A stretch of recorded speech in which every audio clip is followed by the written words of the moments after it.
Welcome back to the shed in the garden at the house that sat down. I'm delighted to be back with you with yet another creative challenge.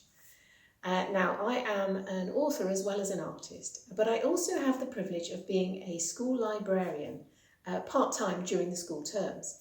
And I particularly enjoy spending time chatting with the pupils at the school about their favourite books and their favourite characters and their favourite storylines.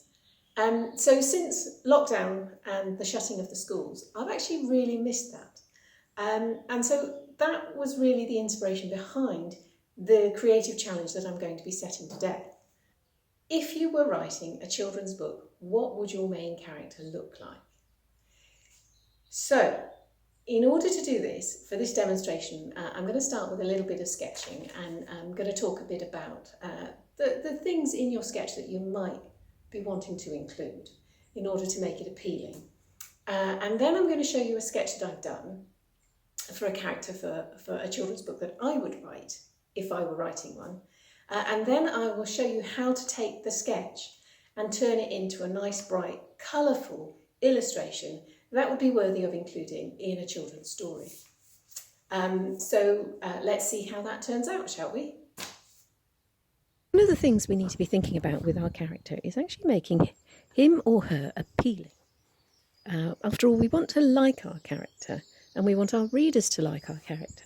So I'm going to give my character some quite human characteristics, and I'm going to start with his eyes. They do say the eyes are the windows to the soul, so I'm going to make his eyes very human-like, even though my character is not a human. So I'm going to start with a pupil. So starting by putting a, not quite a round pupil, but more of an oval, dark pupil on the paper, and then looking at the rest of the shape of the eyeball coming in. Now, whenever we do draw eyes, it's important to give them a very light section, in fact almost a white section in the eye, to indicate the reflection of the light into the eyeball. So you can see that my pupil here is cutting across it with two boxes up in the top left-hand quadrant. Now there's the pupil and the iris, these two boxes, and now I'm looking at the edge of the eye coming round. Now this is part of the eyelid that comes towards the nose on the human into a point, and then the bottom layer of it I'm taking around the bottom curve of the eyeball. Now trying to just mark in where the edge of the eye would be. That's the edge of the iris. Now, something that also makes an eye very appealing is curly eyelashes.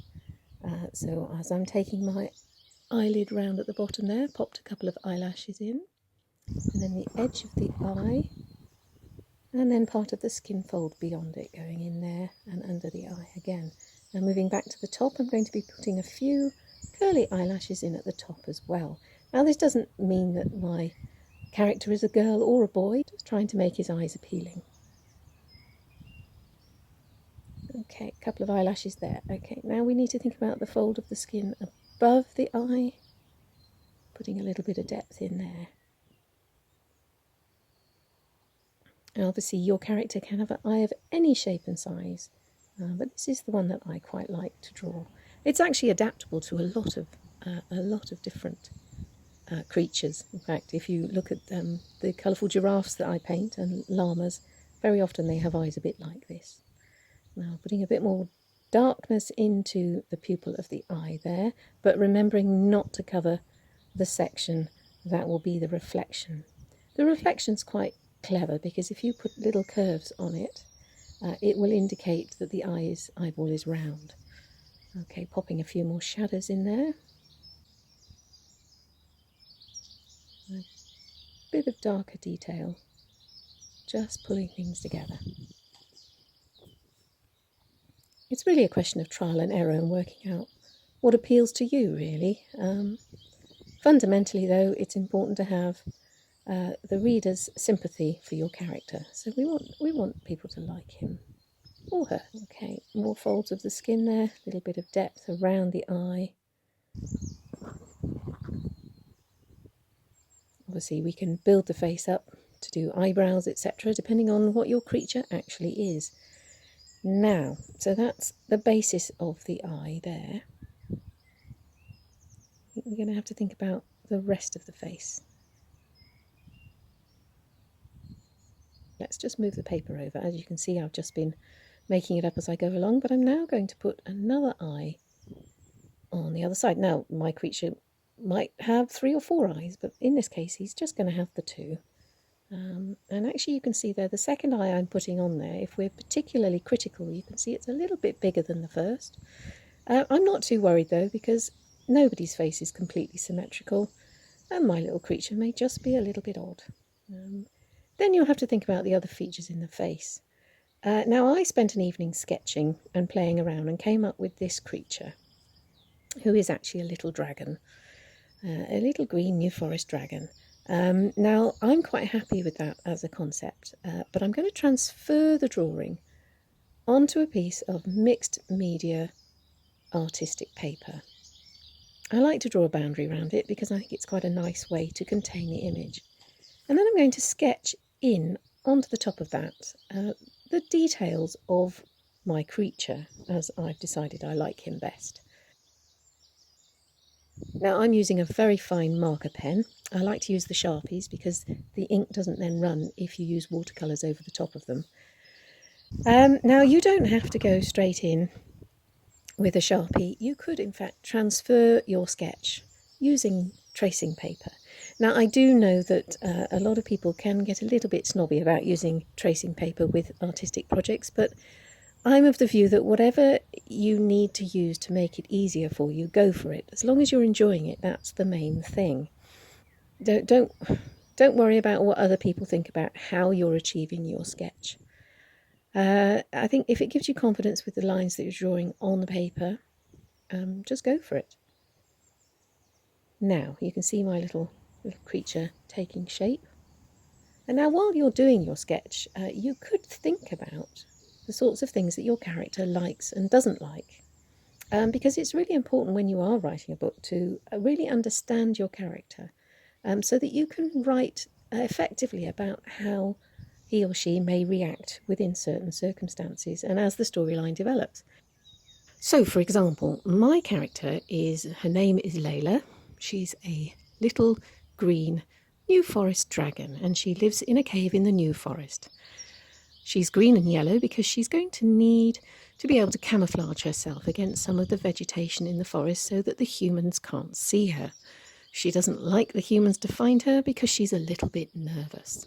Your story doesn't really need to match reality, but it does need to make a little bit of sense so that your reader has got some markers within which to connect with your character and with your storyline.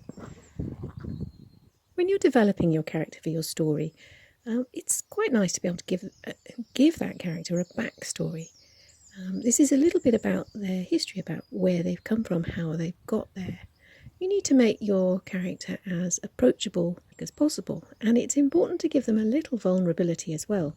Maybe your character has a flaw, but at the same time it's important for them to have potentially heroic qualities as well, so that we can warm towards them. When developing your character, it's important to draw on your own experience. Perhaps you can take characteristics from people around you and situations that you've seen them in, and then mix them up a little bit and build your own character from your own experiences. Your character will need a challenge within the story, and now that might actually be achieving something physically, but it might also be growing and developing within themselves. For example, my character Layla is very shy around humans, but throughout the story I wonder whether it would be quite nice for her to develop a bit more trust of humans and maybe even to make a friend. Haven't quite decided on that one yet, though. Of course, the other factor is all the other characters within your story and how they interact. I have several other dragons in mind for my story, but I haven't finished painting them yet. So you can see pretty much where I'm thinking the green and yellow parts of my dragon are. Now really is a question of darkening sections in order to give the shape and depth of a more three-dimensional character. A little bit of shadows and highlights again, as we did with all of our watercolour paintings. I'm going to be putting on a very, very simple background as well. I'd like to fill the whole of the marked out square for the picture on the page. And so in we go with a really lovely blue wash. keeping it very wet and keeping it moving all the way around up to the very edges. Pulling in from the tiny areas with the tip of the brush out into the larger areas. Watercolour washes can be tricky, but I think if you're very careful, steady hand and keep moving, generally as they dry looking slightly tidier than when they first go on.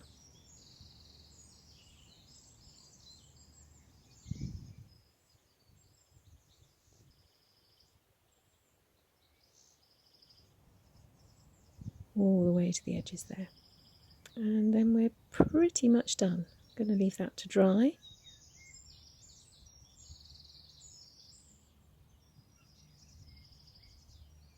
I think that one looks rather sweet. Lovely big eyes, big eyelashes, a little smiling face, and some really very pretty colours. Now all I need to do is write the rest of the book. I hope you've enjoyed that. I certainly have. And I'll look forward to seeing you next time in the shed of the garden of the house that sat down. In the meantime, take care.